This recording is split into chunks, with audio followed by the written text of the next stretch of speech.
Yeah. So what I'm saying is there's been a lot of training that many of us entrepreneurs and as women have received, but there's always a gap on access to capital. In Nairobi, just saying, as a woman, especially with International Women's Day and the month, as a woman, if you have many options, that's like a really great, because you can choose, you can make different choices at certain times, which not every woman is fortunate to have. Yeah. GuidED podcast. GuidED podcast. GuidED podcast. GuidED podcast. GuidED podcast. Hi, I'm Shakila Ahmad, and this is GuidED podcast. GuidED podcast. Like and subscribe. Westerwelle Start-up Haus Mombasa.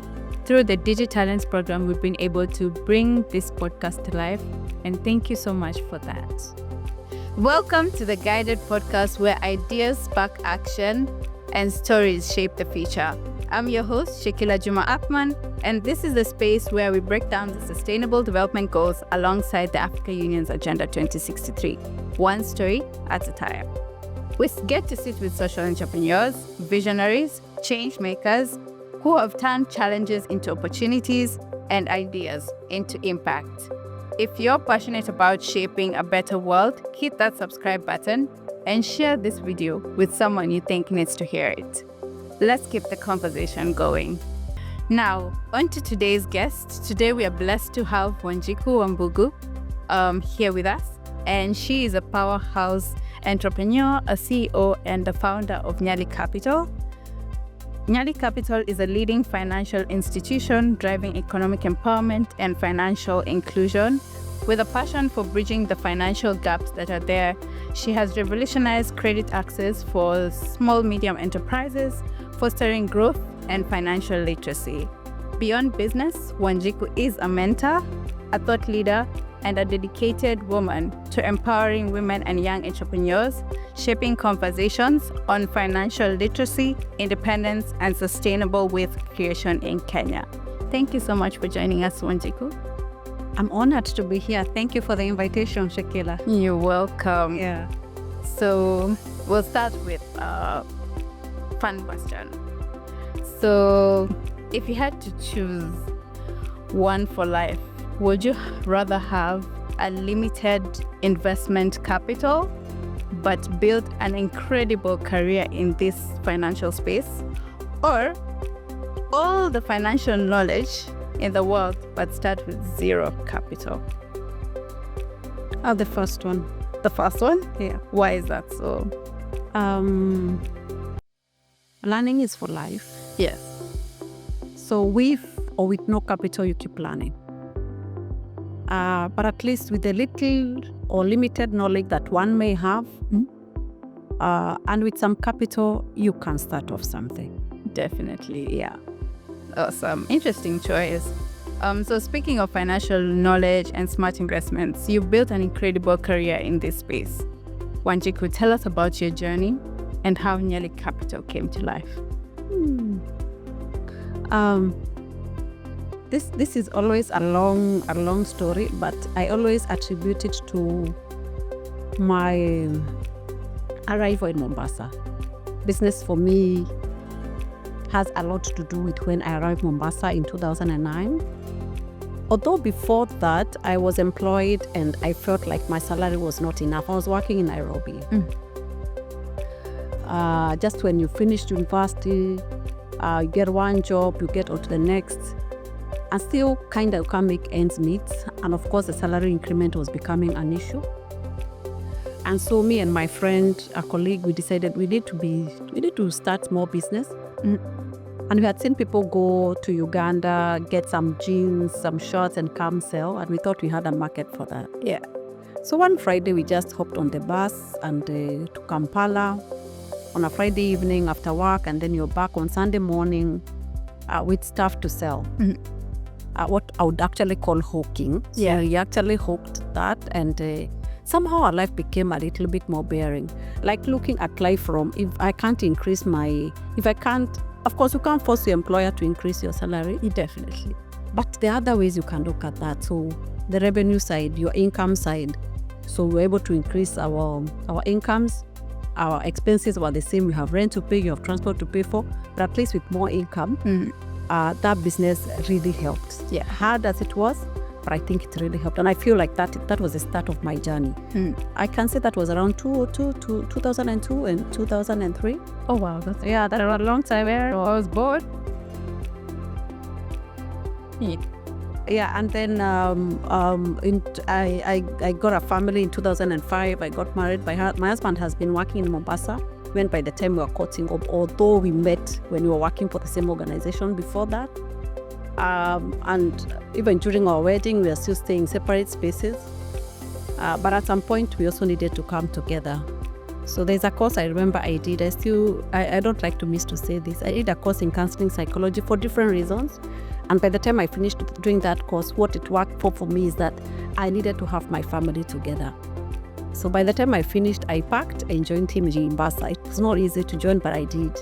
And so getting into Mombasa, I tried a few more things because I was thinking, I've done commerce in high school before, and there's what you would call today value addition, but for me, with the physical advantage, comparative advantage of physical distance. I'm in Nairobi and now I'm in Mombasa. What can I bring from Nairobi to in Mombasa? And I had a bit of time, on my hands, and so I started selling honey. Wow. Yeah, I've sold honey in this town. I have sold eggs in this town. I have sold mineral water in this town. Yeah, even before getting to Nyali Capital. Yes, there's always a story behind everything. Yes. No, that's really awesome. So we'll move on to the first question. Now that you've introduced yourself and how Nyali Capital came to be. So this is on financial inclusion. Access to finance has been one of the biggest problems within entrepreneurship and economic growth, especially in Africa. How do you think Nyali Capital contributes to economic empowerment and bridging the gap for SMEs? And what impact have you seen so far? Oh, great. So I started Nyali Capital in 2013. And by the time I started the company, I knew I'm now moving from employment to entrepreneurship for real. Hard decision to put in that resignation letter, but the story around how I did it. And microfinance came as a result of, again, being in that shop where I was selling honey, I was selling mineral water and eggs, and getting women who would like to get eggs, especially in wholesale, but they're not able to pay. And that's when I started seeing the opportunity of financing women. Yeah. I actually started with one, and I don't even think she's eventually paid me the full amount, but somehow it's something I wanted to pursue. And I started doing lending to, now I had not even registered the company as Nyali Capital. I was still running that other company initially that was called Tanoke. Yeah. And when I started now in Nyali Capital officially, I was giving small loans in terms of like between 5,000 and 50,000. So majority of the women who borrow are in that space. And actually, that's I've always worked with more women in my entrepreneurship journey than the men. And actually, 50,000 was a lot. Because 50,000 you actually needed also to secure. Yeah. So 30,000, 20,000 was where the majority of the women were taking the money. It was hard at the beginning because I remember there was even no CRB, and somehow MSMEs and SMEs know when there's a new microfinance that has come to town. Definitely. Yes. They'll always tell each other. They know. So they would actually come borrow and just to repay a loan with another microfinance. But at least around that time, we have now CRB and sharing of credit information. And we had now to start checking whether these ladies are also. So that one helped. In my way, that really helped to filter the women that we are going to lend to. But again, it wasn't really an easy business. Remember, we were also lending to individuals. Yeah. But along the way, 2013, 2014, there is an opportunity came from government called Access to Government Procurement Opportunities. Again, this targeted the women, the youth, and persons with disability, where 30% of government procurement would be given to this category of people. So these are a group that they have the opportunity, they could get jobs from parastatals and government departments, but they don't have the funds. And then, of course, when they go to the bank, they're being asked for security.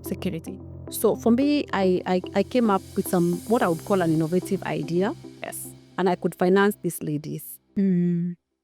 So just bring your LPO as long as the institution that you're supplying to is also committed to pay. Yeah. And that was a really lucrative opportunity at the time. Many women took it up. Also equally, the men took it up. I interacted very well and closely with persons with disability again. We even went for trainings on how to handle on what you call disability confidence. And that opportunity has worked until around 2019. I don't know whether you've heard about pending bills. Yes. Yeah, pending bills is something that young people need to hear. But before they hear that, they probably need to know more about the opportunities that the government have. Yeah. The kind of budget that the government works with, I think each one of us need to be a partaker of that budget and earn from it. I mean, trillions of money is a lot of money. Only if the government is again ready to honor the payments of those LPOs. If not, then we all become poorer and poorer. Yeah. And so we saw the story of COVID around 2020, 2021, and things are not the same. And especially in that space of access to government procurement opportunities, in my view, that has not been the same.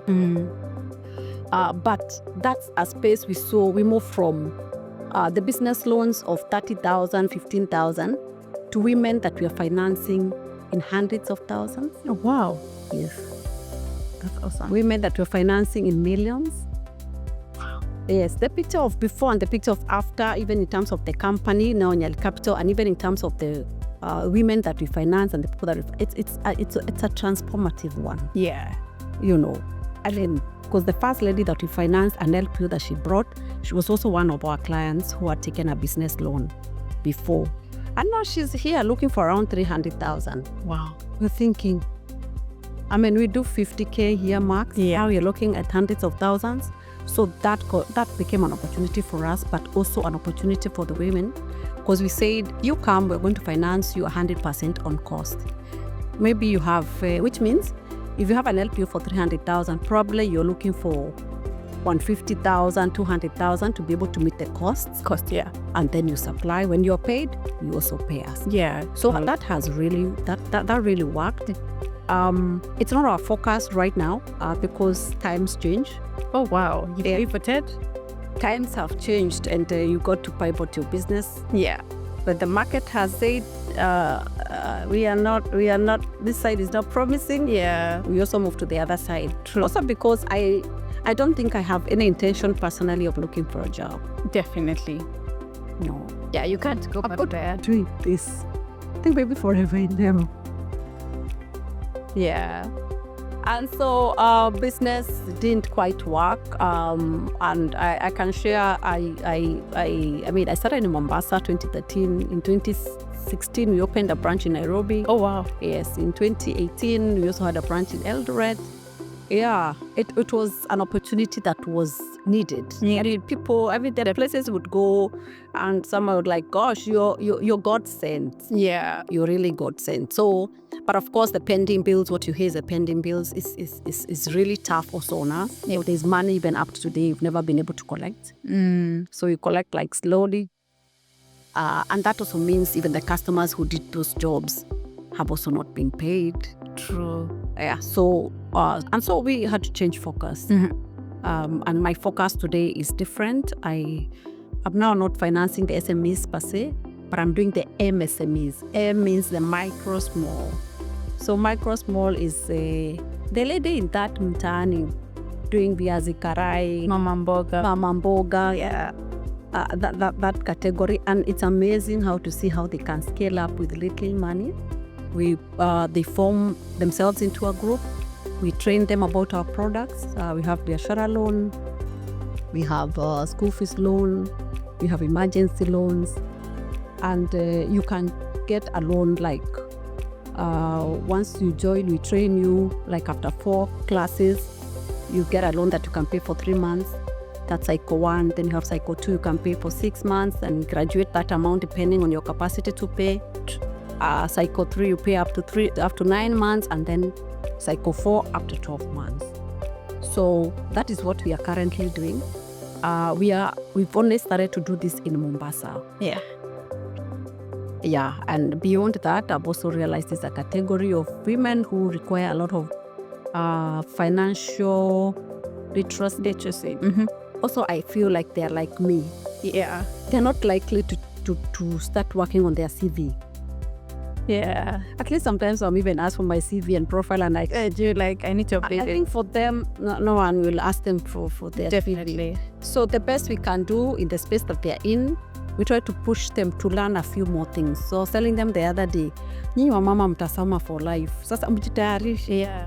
Kama mko na mimi, mtasoma. Because there's also the threat of digital.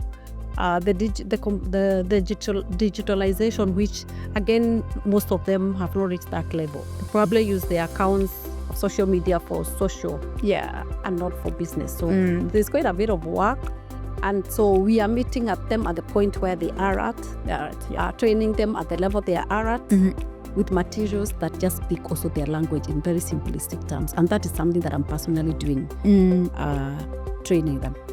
That's really awesome to learn that you pivoted like 3 times. It's crazy. It's amazing. It's amazing to say you've not given up and you're still here. No, I think it's my husband who asked, I don't know what conversation we had, and I was like, I thought I'm closing this business at some point last year, 2023, beginning of 2024. Yeah. And now I have pivoted to this, and I was like, even if this doesn't work, I still have one more chance. Yeah. I can't give up. Nah, you can. At least I'll have to try one more time. Definitely. Yeah. Oh my God. Let's take a break. But before that, I want to give a special shout out to this incredible team here at Studio Bella Bella for making this recording a success and ensuring a top tier production quality and a great learning and listening experience. All right. So moving on to the next question. I don't know if you've heard of the Agenda 2063, but it's basically sustainable development goals, just put into the perspective of Africa and its problems, and moving towards those goals. Yeah. So one of them is building a prosperous Africa where financial systems support inclusive growth and industrialization. So from your perspective, what role has Nyali Capital played what role has it played to shape Africa's financial future, and how can institutions like Nyali Capital contribute to Africa's self-sufficiency so that we don't depend on loans from abroad and things like that? So how, looking at the bigger picture? Wow. I'm really at the micro level where they say the rubber meets or misses the road. Really getting personal with the women entrepreneurs at that level. Yeah. And again, when you look at the MSMEs and SMEs, women are like the backbone of that sort of space. And even when I was looking at this, just thinking about this podcast, I thought about how purely in the space of women. Yeah. I'm a director at Kenya National Chamber of Commerce, and I'm the one in charge of the women in business. My customers from the beginning, the majority of them, and also very deliberately, are women. Yeah. Recently, I am a program coordinator as a volunteer for an organization that's being supported by Mujeres for Africa. It's a Spanish organization. And we are beneficiaries of that program through some training that we did that was being done by Babson College in the USA. So we are all alumni of women from 2016 up to where we are currently, and we formed a network so that we can continue to support each other. That's nice. In every other group that I'm in, it's women. It's women doing stuff. It's women entrepreneurs. Yeah. And so Nyali Capital has come in as the enabler in terms of financial access. How? Because we offer actually that the loans, we offer the money, just what the client needs. If maybe a client could come with a different idea, that's what I've seen, and you find that this is not the right thing, then they want the money. Yeah. So even if I try to tell them, oh, you need to rethink that, that doesn't work in that space because the client just wants the money. So at that point in time, if you're not able to offer the money, the best thing is to tell them, I'm not able to offer the money. Where you're able to offer the money and at least you can give the input around the gaps you have identified, then at least you have an opportunity to do so, because the moment you give them the money, then they can also be able to listen to you. Yeah. So what I'm saying is there's been a lot of training that many of us entrepreneurs and as women have received, but there's always a gap on access to capital. This has happened even with the alumni group from Angaza Africa. Like we have the trainings, but where is the money? Yeah. And is it from the banks? Is it from the microfinance? Is it from grants?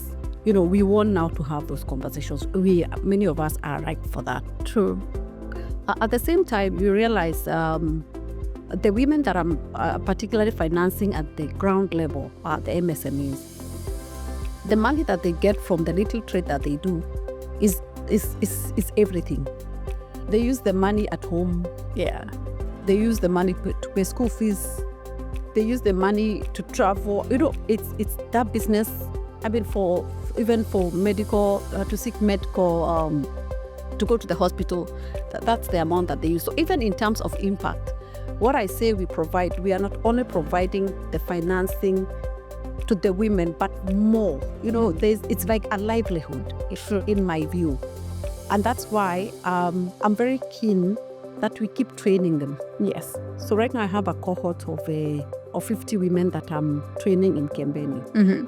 So these ladies cannot close don't have anyone to leave to their shop. Their shop to come for the training. So we can only do it for 1 hour. Yes. And we are doing it 1 hour on Fridays. Mm-hmm. Just for 1 hour. Yeah. But we are going to do it for 8 weeks. This is an ILO SIYB training for businesses that are already existing. Yeah. And what does that do to them? It's to help them change the way they do their business. Like really for me, business is a serious thing. Yeah. I don't think anyone today, I hear people say, in fact, I was listening to the radios today and somebody was saying that the husband doesn't want to open for them a shop. He just wants them to stay at home. And I'm thinking, sure, that's not business. If you want something to keep you busy, please it's not a business, because there's more in a business than you think. Yeah. And because earlier we said our women are not going to be looking for the jobs, then we are training them to run their businesses differently. Yes. Like now we are doing record keeping as a subject. We are going to do marketing. We are going to do people in productivity. So that ILO model has all this curriculum that we follow, and it's also written in their language. So that today, yes, that's really great. Yeah. Yeah. No, not in the vernacular. It's but written like in Swahili. No. Oh. No one has translated into Swahili. It's something that we need to get into. Yeah. However, the kind of examples that are used. Oh. It's contextualized. Very highly contextualized. Yeah. And so also because I understand them, then I'm not going to use English to train them. I'll do it in Swahili. Just mix, but at least most of it has got to be in Swahili. And that's the kind of impact. And where am I going with this? It's because these women are not going to close their shops and look for jobs. They have to continue trading. And so why do I want to do all this? And especially the training bit. It's because I think I really care about the woman. My ultimate goal is to see every woman, because we work so hard. I'd like to see every woman rich, like really wealthy. Have some money of your own, some savings somewhere, some investment that is earning some interest somewhere, something. Why not? Every woman is working so hard. And of course, when we train them, then it also means they'll have records for their businesses, and everywhere they go asking for more money or serious money, record is one of the things that are needed. And so for me, the training is meant to help them be able to access, like really have more options of accessing finance. Sorry, it just brought me some. I also listened to a podcast. I think it was hosted in Nairobi. It was saying, as a woman, especially with International Women's Day and the month, as a woman, if you have many options, that's like a really great, because you can choose. You can make different choices at certain times, which not every woman is fortunate to have. Yeah. There should be another group of people who feel that they don't have a choice, they are stuck here. So I think I want to take that message to them and tell them, you're not stuck. You have many options. Let's just do this. Yeah.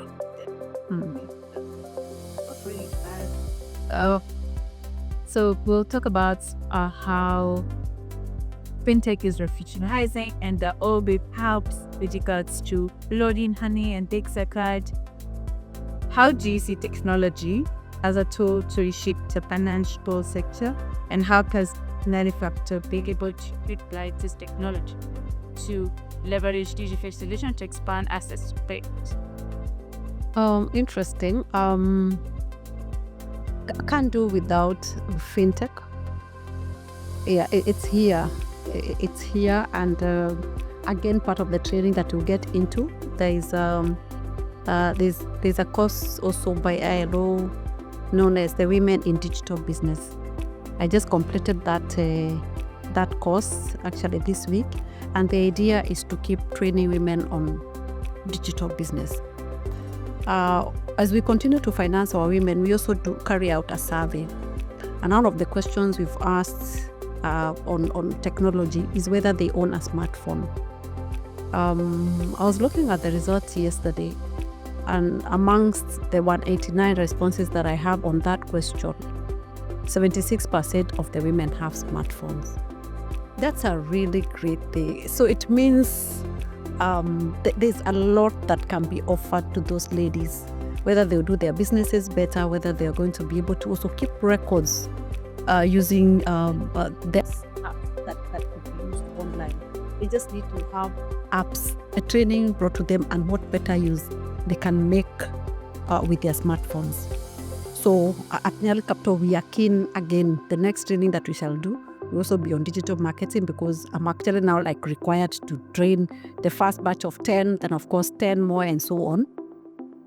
And then the other bit that technology has helped us with, I actually don't know how we used to give or disburse loans before, but today it's the easiest. It's the easiest. Just that we are called, even, we say the tech space is for the young people. I mean, you guys are really good at this. But it's something easy to learn. I just think that sometimes you'll assume that it's hard. It's not for me. It's really for everyone. And it's normal to resist. With age, resistance it starts. You resist first, and then it keeps coming. It keeps coming, and it's not why we resist is because we don't find it as easy as you find it. I'll give you an example.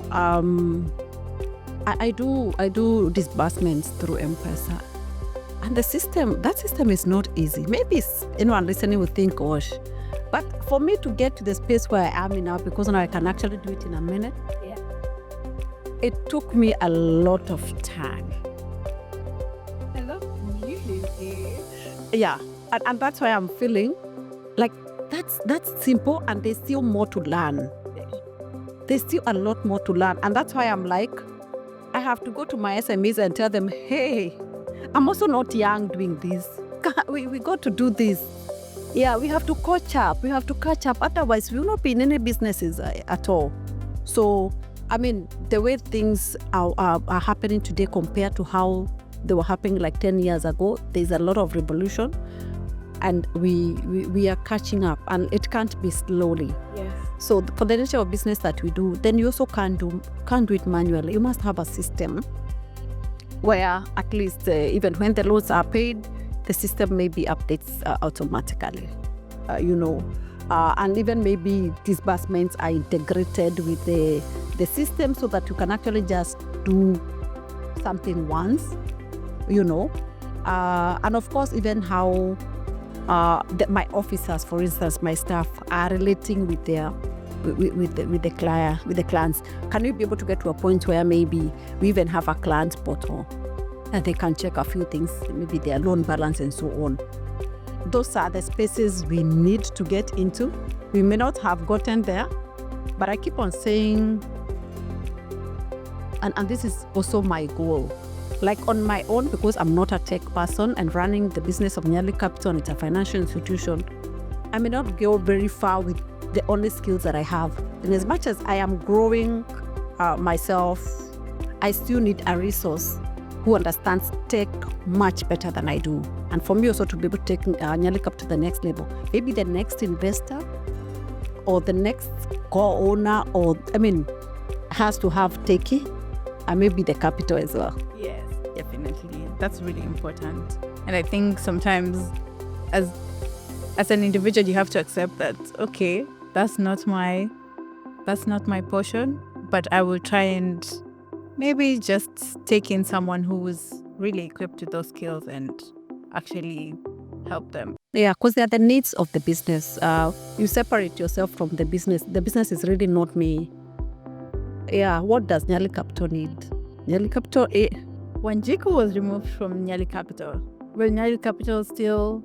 I like to remove myself a lot from it. It's the only, I tell my staff, Nyali Capital is the other person that's not in this room. And the only communication they understand is documented. Yeah, they're here, we can't see them. In fact, I easily ask, your contract is on whose letterhead?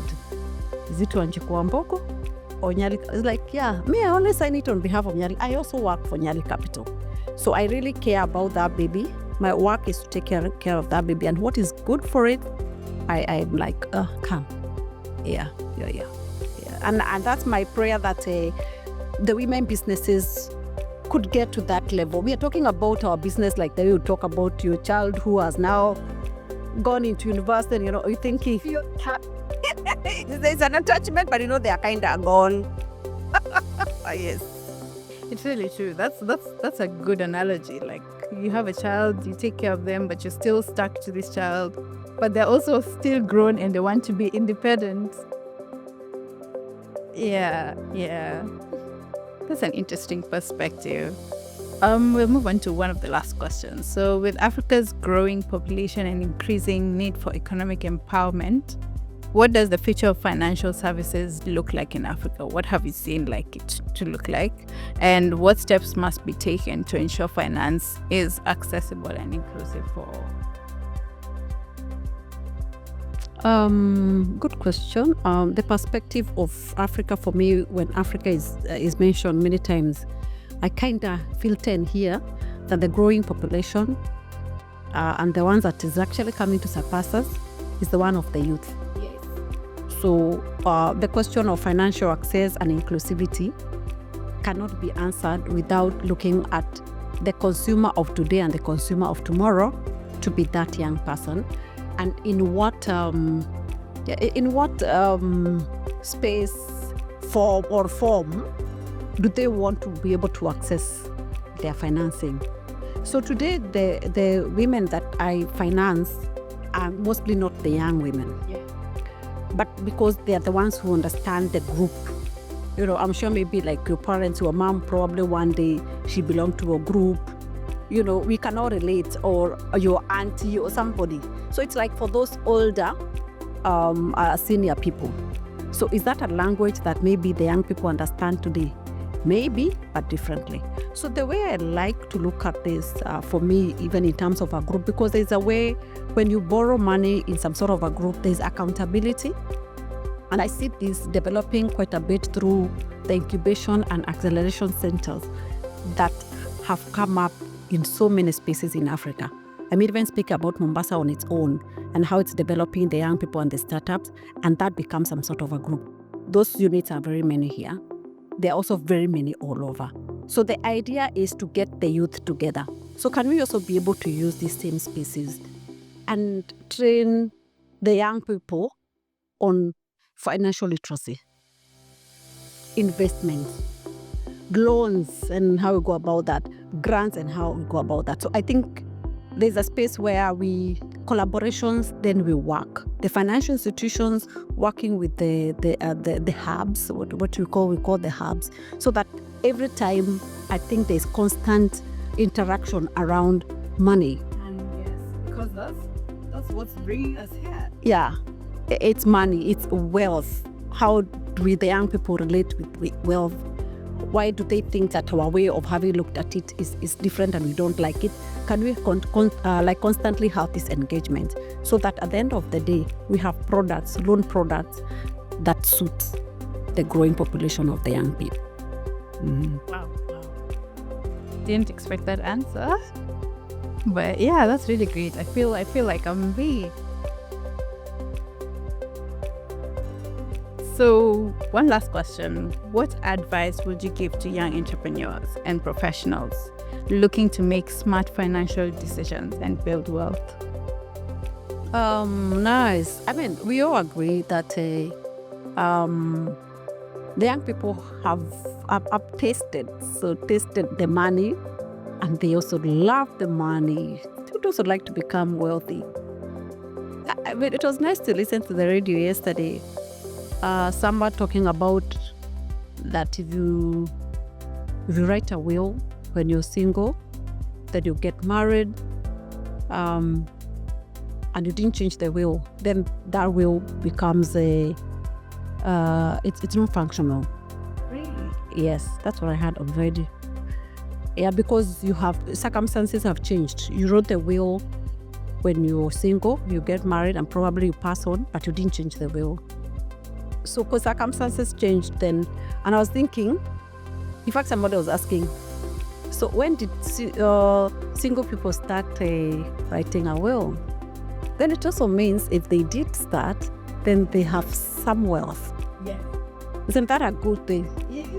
It's a really good thing. So again, that perspective of where is it that they are investing? How are they investing? And again, like I said earlier, how do we come together to help each other? Because now we understand we want to make more money. I mean, even my children who are still teenagers today, they have money a lot. Another thing that the young people today are doing is that they're using their skills to make money. Yeah, gigs. You know, the word gigs is so common. I like it when I do training, because sometimes in my life I was asking myself, if I didn't have Nyali Capital, what would I do? And that's why I enjoy training today.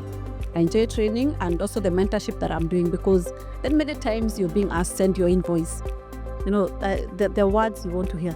Send your invoice. To me, a pay bill. Nifanya send money or I pay bill. There are things, and I think that's also the language that the young people today want to hear. So if they are making more, they are happy. So the only space maybe we need to check without really laying or being judgmental is whether are we investing or are we consuming? Yes, like financial sustainability. Yes, are we tukipata tu? Which we know where it would all just go. After all, I know I can make more tomorrow. So I'm very keen on saving. I am very keen on saving. I've trained and sensitized on training on savings a lot. And today now we are not only saving, but we're asking ourselves, even when we save our money, is it earning us some interest? So that's now the language. The language has changed a bit. If it's not earning me some interest, I might not take it there. Yeah, so I have seen money slipping. Yeah, even somebody was saying, it isn't this idea of merry-go-round anymore. Why would I wait for that money? Chama.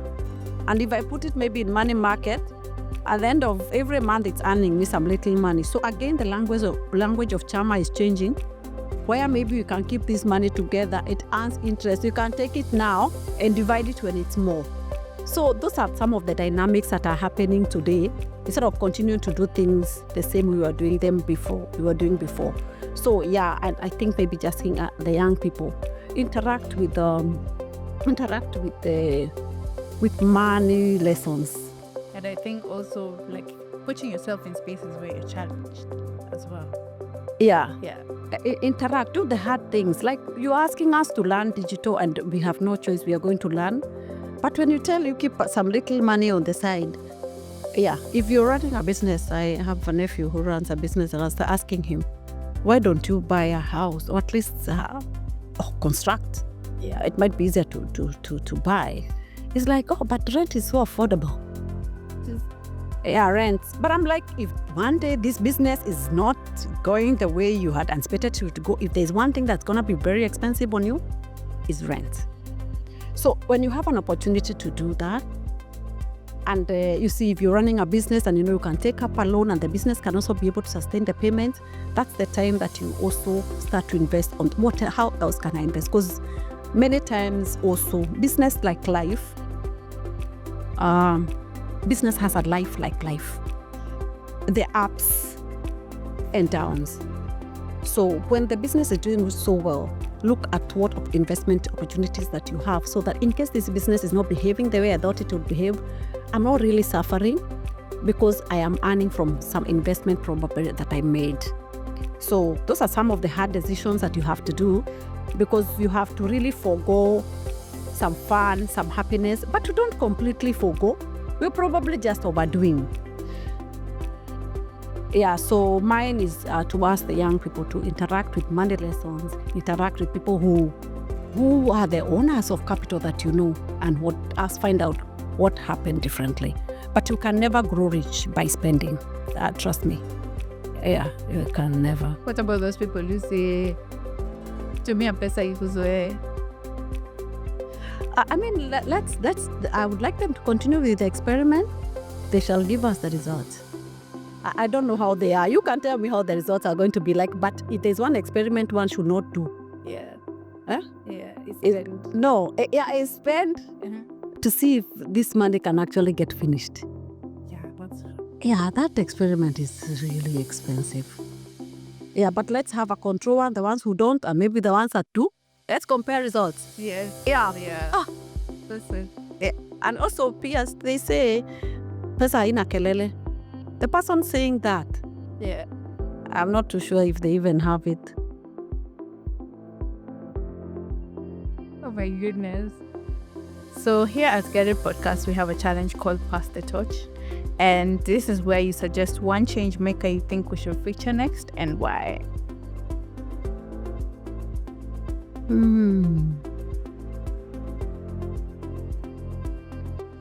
I think there are many. And I wanted to ask also whether you want a senior person like me, a younger person. You can suggest both. And you said that's a change maker. Mombasa, I am a director at KNCCI. So my chairman is younger. It's younger. He's called Abu Jamal. I think that's one person you can feature. I think it would give you a full perspective of what is happening in the ecosystem.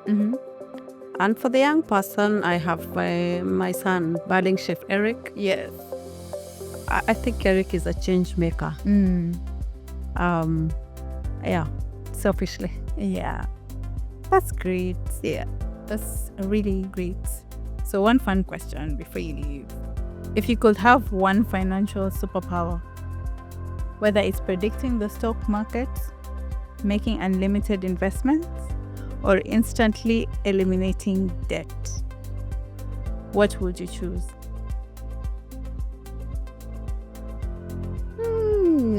That's controversial.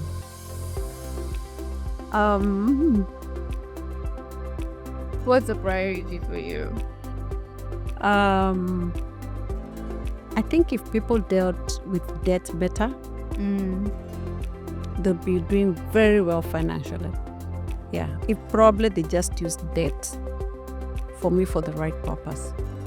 Yeah, if you borrowed to buy equipment for just the business you want to run, Yes. and not diverted that money. So investing in assets rather than No, I'm still on elimination of debt. yeah. I know I'm big in providing debt, Yeah. and that's why I say this is Serious. it's serious and different. Like, I shouldn't be speaking about this, but I think if there's one thing that can get you into depression, a word that people, and especially the young people, are using a lot nowadays than I ever had it before, Yeah. is getting into debt, and now you can't manage that Debt. Yeah. that if you, and I think people are suffering because they have too many debts. Yes. So I wish we could help them to eliminate those debts, True. not through more debts. I think just being able to manage the cash flow Yes. that you have, living within your means, Means. Yeah, that's really important as well. and also for me, for the business people, because I also tell my women entrepreneurs is maybe the reason why you're borrowing is because you haven't been able to collect your debts. There are people you have sold to in debt, that's counted as sales, True. but you haven't been able to collect. Yeah. So, and I give them the example of if they use a border. For anyone who uses a border, me, I personally know I have a border guy called Steve. Yeah. He will call you by evening. Yeah. You have to pay. So I asked my women, why are you not able to collect your debts the way this guy is collecting your debt from you? Probably the reason why you're borrowing today is because you can't be able to manage your cash flows, because mostly, again, you're not collecting your debts. So I think that's a skill people need to learn and to be able to do it shamelessly. I'm a debt collector because I'm a debt collector. That's what puts my food on the table. Yeah. When I loan you, my work is in collecting. My work is to call, my work is to message, my work is to email. Yeah. That's my work. So if you cannot be able to do that, probably don't even need to borrow as much. How did you put your emotions aside?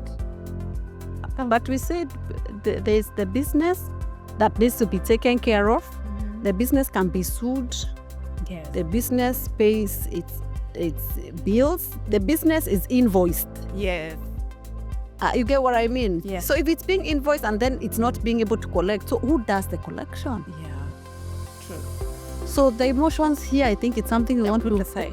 I mean, how do you even have it at that point in time? And your rent Need landlord. to put the table. Yes. Yeah. Yeah. If emotions can be used to pay those debts, let's use it. Definitely. Oh my gosh.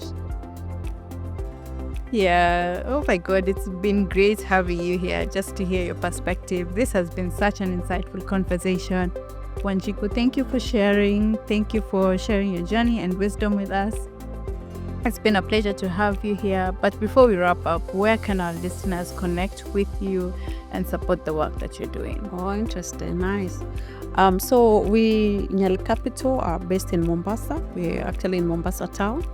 And most of our customers now in the groups are found everywhere in the Mitani, Mombasa. We actually come to you. And that is for biashara loans, for salary, for biashara loans. That's for your business. We also give you emergency loans. We also give you school fees loan. And we also finance your assets where you need to buy one. And beyond that, we also do letters of credit. If you have a tender and you need an assurance that you'll be able to fulfill that tender and you need our confirmation, we give you a letter of credit at an affordable price. And at the same time, we do salary advance.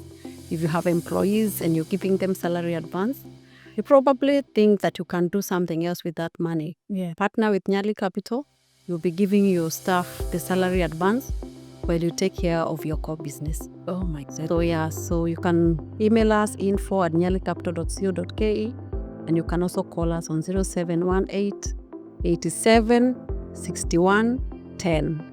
Awesome. We'll also link it down in the description. Thank you so much for sharing. That's a whole array of opportunities I feel like you should not miss out. To our listeners, if you enjoyed this conversation, thank you so much. Don't forget to subscribe, leave a review, and share this episode with someone you think needs to hear it.